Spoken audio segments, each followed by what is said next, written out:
Hi hello welcome to NN media. నేను మీ రాకేష్. ఈరోజు ఉస్మానియా యూనివర్సిటీలో పిక్టోరియల్ కలెక్షన్ అంటే అశోక చక్రవర్తికి సంబంధించినటువంటి కలెక్షన్స్ అన్ని ఇక్కడ పెట్టడం జరిగింది. అయితే దీనికి సంబంధించినటువంటి విషయంలో అసలు ఏంటి అశోక చక్రవర్తికి సంబంధించినటువంటి ఆనవాళ్ళు కానీ మిగతా విషయాలు కానీ ఈ భారతదేశానికి సంబంధించినటువంటి చరిత్రలో కానీ భారతదేశానికి సంబంధించినటువంటి రాజ్యాంగంలో కానీ మిగతా అంశాల్లో ఎక్కడెక్కడ ఈ అశోక చక్రవర్తికి సంబంధించినటువంటి ఆనవాళ్ళు ఉన్నాయి, మరి వీటికి సంబంధించిన విషయంలో ఈ దేశం వాటికి బాధ్యతగా వ్యవహరిస్తుందా లేదా అనేటువంటి చాలా విషయాలు అడిగి తెలుసుకునే ప్రయత్నం చేద్దాం. మనతో పాటు Osmania university philosophy department HOD గారు ఉన్నారు, డాక్టర్ వంశీధర్ గారు. ఆయన అడిగి తెలుసుకునేటువంటి ప్రయత్నం చేద్దాం. సార్ చెప్పండి, ఈరోజు ఉస్మానియా యూనివర్సిటీలో ఈ కార్యక్రమాన్ని తీసుకోవడానికి ప్రధాన కారణం ఏంటి? అసలు మొదటగా N9 టీవీకి ధన్యవాదాలు.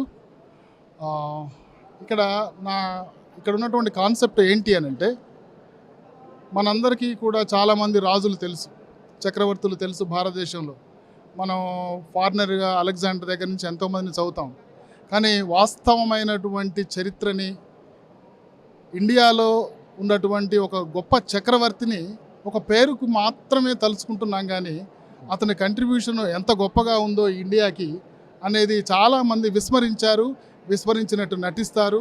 కావలసి దాన్ని బుక్స్లో ఇంట్రడ్యూస్ చేయరు, చరిత్రకి చాలా సుదూరంలో ఉంచుతూ ఉంటారు. సో అలాంటి అలాంటి విషయంలో భాగంగా నేను చెప్పేది ఏంటంటే, యాక్చువల్గా ఒక ఎంపరర్ గురించి మాట్లాడాలన్నా ఒక ఎంపరర్కి ఒక సపోర్ట్ ఉంటుంది, దానికి ఒక ఫిలాసఫీ ఉంటుంది.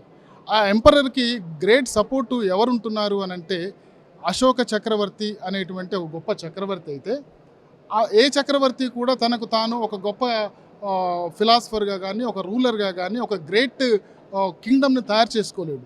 కానీ just because of inspiration of Buddha, అంటే ఇక్కడ 2300 సంవత్సరాల క్రితం ఒక అశోక అనేటువంటి ఒక గ్రేట్ చక్రవర్తి ఉంటే, అతనికి 300 సంవత్సరాల క్రితమే ఒక బుద్ధ అనేటువంటి గ్రేట్ ఒక ఫిలాసఫర్ ఉన్నాడు, అతను ఇండియన్ ఫిలాసఫర్. సో బుద్ధుడి యొక్క బోధనలు, అతని ఆచరణ హ్యూమన్ సెంటర్డ్ ఫిలాసఫీ. ఇంతకుముందు అంతా కూడా గాడ్ సెంటర్డ్ ఫిలాసఫీ ఉండేది, ప్రతి విషయానికి గాడే అనేటువంటిది. అలాంటిది గాడ్ అనేటువంటిది కాదు బాబు, ఎవరి పనులు వాళ్ళే చేసుకుంటున్నారు, ప్రతిదీ కూడా మనమే చేసుకుంటాము, మన కర్మల ప్రకారమే మనం జీవిస్తుంటాము. మనిషి అనేటువంటి వాడే గొప్ప ప్రాతినిధ్యం వహించేటువంటి వాడు ఈ సృష్టిలో. భూమి మీద మనిషి అనేటువంటి వాడే గొప్పవాడు, ఇతను మాత్రమే అన్ని పనులు చేసుకోగలుగుతాడు అనేటువంటి హ్యూమన్ సెంటర్డ్ ఫిలాసఫీని మొట్టమొదట బుద్ధుడు అనేటువంటి వాడు చెప్పాడు. దాన్ని యాజ్ ఇట్ ఈజ్గా అన్వయించి అశోకుడు కూడా అదే చేశాడు. సో అశోకుడు ఉన్న పీరియడ్లో కానీ బుద్ధుడు ఉన్నటువంటి పీరియడ్లో కానీ వైదిక సాంప్రదాయాలు నడుస్తూ ఉండేవి, విపరీతమైనటువంటి హింస నడుస్తూ ఉండేది, అనేక రకాలైనటువంటి యాగాలు క్రతువులు అనేటువంటి వైలెన్స్ నడుస్తూ ఉండేది. ఈ వైలెన్స్ అన్నిటికీ కూడా చెక్ పెట్టాలనేటువంటి ఉద్దేశంతో యానిమల్స్ కూడా మనుషుల్లాంటి జీవులే కాబట్టి వాటన్నిటినీ కూడా అనేటువంటి ఉద్దేశంతో, మనుషుల్ని కూడా అనేటువంటి ఉద్దేశంతో ఈ అశోకుడు అనేటువంటి వాడు కళింగ వార్ తర్వాత తను ఒక ఎన్లైటన్ అయిపోయి బుద్ధిజాన్ని తీసుకుంటాడు. సో ఆ కళింగ వార్లో దాదాపుగా 4.5 లక్షల మందిని చంపాల్సి వస్తుంది కళింగ వార్లో. సో అంత రక్తపాతం చూసిన తర్వాత అశోకుడు అనేటువంటి వాడు చాలా ఖిన్నుడైపోతాడు. అంత రక్తపాతాన్ని చూసి భరించలేక, ఎందుకు ఇంత రక్తపాతం, ఒక మనిషి కోసం, ఒక రాజ్యం కోసం, ఒక స్వార్థం కోసం ఎందుకు ఇంత మనం చేయాల్సి వస్తుంది అనేటువంటి చాలా బాధలో ఉన్నప్పుడు ఒక బుద్ధిస్ట్ మాంక్, ఉపగుప్తుడు అనేటువంటి ఒక గ్రేట్ బుద్ధిస్ట్ మాంకు ఇతన్ని కలవటం అవుతుంది. సో అప్పుడు మనిషి అంటే ఏంటి, విలువలంటే ఏంటి, అసలు జీవితం అంటే ఏంటి, ప్రశాంతత అంటే ఏంటి, జీవన మార్గం ఏంటి, శాంతి మార్గం అంటే ఏంటి, మనుషులకు ఉండేటువంటి విలువ ఏంటి, జీవులకు ఉండే విలువ ఏంటి, అసలు మనిషి యొక్క పూర్తి ఔన్నత్యమైనటువంటి మార్గం ఏంటి, దాన్ని ఎట్లా చేరుకోవాలి అనేటువంటి విషయాలన్నీ కూడా బుద్ధిస్ట్ ఫిలసాఫికల్గా ఉండేటువంటి అన్ని బోధనలు కూడా అశోకుడు నేర్చుకుంటాడు. అప్పటి నుంచి కూడా అతను కాందహార్లో ఒక శాసనం వేపిస్తాడు. ఆ శాసనంలో ఒకటే రాస్తాడు, ఇక నుంచి అంటే ఆఫ్టర్ కళింగ వార్ అతను మొత్తం కూడా టోటల్ ఖిన్నుడైపోయి చాలా బాధల్లో ఉన్న తర్వాత ఈ ఉపగుప్తుడు చెప్పినటువంటి ఈ బోధన ద్వారా తను ఎన్లైటన్ అయ్యి ఒకటే రాపిస్తాడు, ఇక నుంచి ఎవరూ కూడా ఏ మనిషి కూడా జీవహింస చేయటానికి అవకాశాలు ఉండకూడదు. నెక్స్ట్ తను చెప్తాడు, నేను కానీ నా తర్వాత తరాలు కూడా ఎప్పటికీ కూడా ఒక మారణాయుధాన్ని పట్టి మనుషుల మీదకి ఎప్పటికీ కూడా యుద్ధం అనేటువంటి పేరు మీద నేను ఇక ఎవరిని వెళ్ళనివ్వను. అంతే విధంగా జంతువుల్ని కూడా ఎవరు క్రతువుల కింద యజ్ఞయాగాదుల కింద ఎవరు కూడా వాటిని స్లాష్ చేయకూడదు, వాటిని ఎట్టి పరిస్థితుల్లో ఆఫరింగ్ దేవుడి పేరుతోటి ఆఫర్ చేయకూడదు అనేటువంటి చాలా గొప్ప విషయాలు రాస్తూ రాజ్యానికి ఉండాల్సిన లక్షణాలు ఏంటి, రాజ్యంలో ఉన్నటువంటి ప్రజలకు ఉండాల్సినటువంటి లక్షణాలు ఏంటి, ఏ విధంగా ప్రశాంతతను కలిగి ఉండాలి, ఏ విధంగా శాంతిని సౌభాగ్యాలని కలిగించుకోవాలి, ఫైనాన్షియల్గా ఎట్లా ఒక స్టేట్ అనేటువంటిది ఎట్లా ఉండాలి, ఏ పద్ధతుల్లో చేస్తే ఒక స్టేట్ అనేటువంటిది ఫార్వర్డ్ అవుతుంది, మనుషుల మధ్య సంబంధాలు ఎట్లా ఉండాలి, సర్వమతమైనటువంటి అన్ని మతాలకు సంబంధించినటువంటి చట్టాలను తీసుకొస్తాడు. ప్రతి మతాన్ని కూడా ఆదరించండి, ఒక మతం మరొక మతం మీద యుద్ధం చేయొద్దు, ఒక మనిషి ఇంకొక భావజాల రూపంలో ఉన్నటువంటి వేరే మతం మీద యుద్ధాలు చేయకూడదు, చంపుకోవటం ఇవన్నీ కూడా చేయకూడదు.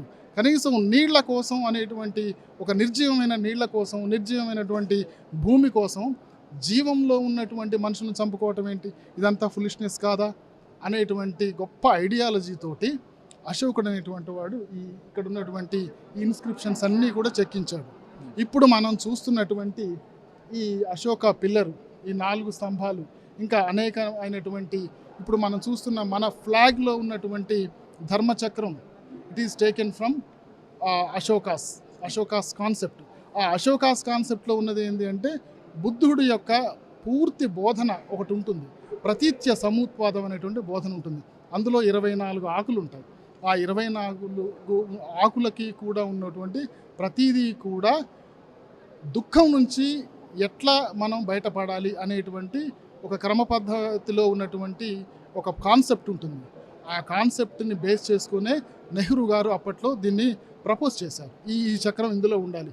ఎన్నో చక్రాలు వచ్చాయి, ఆ చక్రం ఈ చక్రం చాలా వచ్చాయి, కానీ బుద్ధుడికి ఉన్నటువంటి ధర్మచక్రం అనేటువంటి దాంట్లో చాలా గొప్ప తాత్విక అంశం ఉంది, దాంట్లో మనిషి జీవన విధానం ఉంది, దాంట్లో ప్రశాంతత ఉంది అనేటువంటి ఈ కాన్సెప్ట్ని మనం మన ఇండియన్ ఫ్లాగ్లో పొందుపరుచుకున్నాం. దానికి చాలామంది అప్పుడు రాధాకృష్ణన్ కానీ లేకపోతే మీనన్ కానీ చాలామంది దానికి సపోర్ట్ చేశారు, దాన్ని చేసుకున్నాం.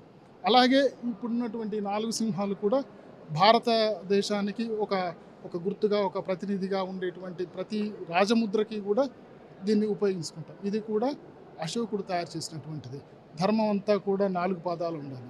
ధర్మం అనంటే అందరూ అని మాట్లాడే ధర్మం కాదు. ధర్మం అంటే ఇక్కడ దమ్మం అనంటే ethical and moral behaviour of human things. అది మాత్రమే ఉండాలి. ధర్మం పేరిట యజ్ఞయాగాదాలు క్రతువులు చేయకూడదు అనేటువంటి గొప్ప కాన్సెప్ట్ తోటి ఈ అశోక అనేటువంటి అశోక ఇట్లాంటి కాన్సెప్ట్స్ని డెవలప్ చేశాడు 2300 సంవత్సరాల క్రితం. కానీ ఇది ఏ చరిత్రకి కూడా అందదు.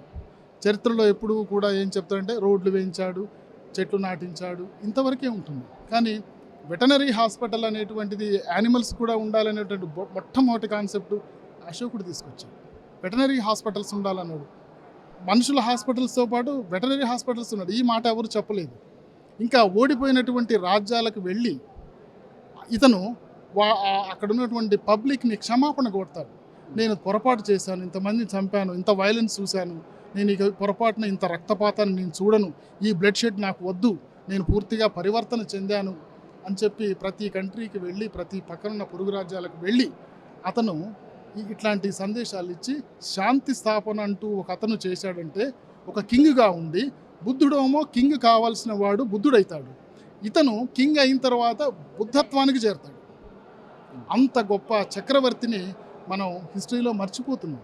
సో అందుకోసం అని చెప్పి నా మెయిన్ ఇంటెన్షన్ ఏంటి అంటే, ఇక్కడ ఉన్నటువంటి ప్రతి ఫ్రేమ్ కూడా శాంతి బోధన చూపిస్తుంది, మనుషుల్లో ఉన్నటువంటి ఔన్నత్యాన్ని చూపిస్తుంది అనేటువంటి ఈ కాన్సెప్ట్ అనేటువంటిది చాలా చాలా అందరు స్టూడెంట్స్కి, అందరు విజిటర్స్కి ఇది అందాలని, అలాగే మీ నుంచి ఈ మాధ్యమం ద్వారా ఈ పబ్లిక్కి అందాలని చెప్పి నేను కోరుకుంటున్నాను. అంటే ఇప్పుడు దేశంలో ప్రపంచ దేశాలకి వెళ్ళింది కూడా తన సొంత పిల్లల్ని Right.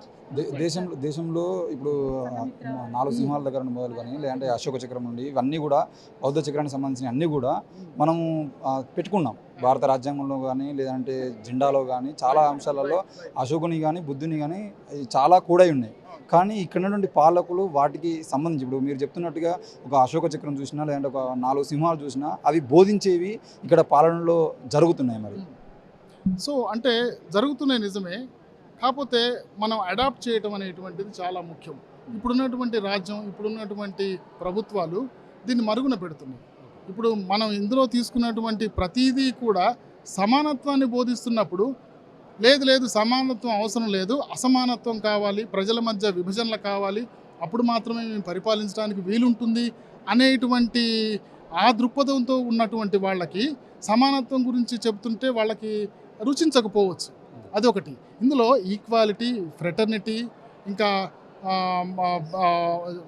ఈక్వాలిటీ, ఫ్రెటర్నిటీ, బ్రదర్హుడ్నెస్ అనేటువంటివి ఇవన్నీ ఉన్నాయి. వీటన్నిటినీ కూడా కాదని చెప్పి రాజ్య స్థాపన చేయాలని, రాజ్యాలు వేయాలనేటువంటి కాన్సెప్ట్ తోటి ఉన్నారు. కానీ అశోకుడు చెప్పిన, బుద్ధుడు చెప్పిన ఈక్వాలిటీ, ఫ్రెటర్నిటీ, బ్రదర్హుడ్నెస్ ఇవన్నీ కూడా లేనటువంటి రాజ్యం ఎట్లా ఉంటుంది చెప్పండి. సో ఇవి ఉండాలి అనేటువంటి ఉద్దేశంతో మన రాజ్యాంగంలో కూడా వీటిని పొందుపరిచారు.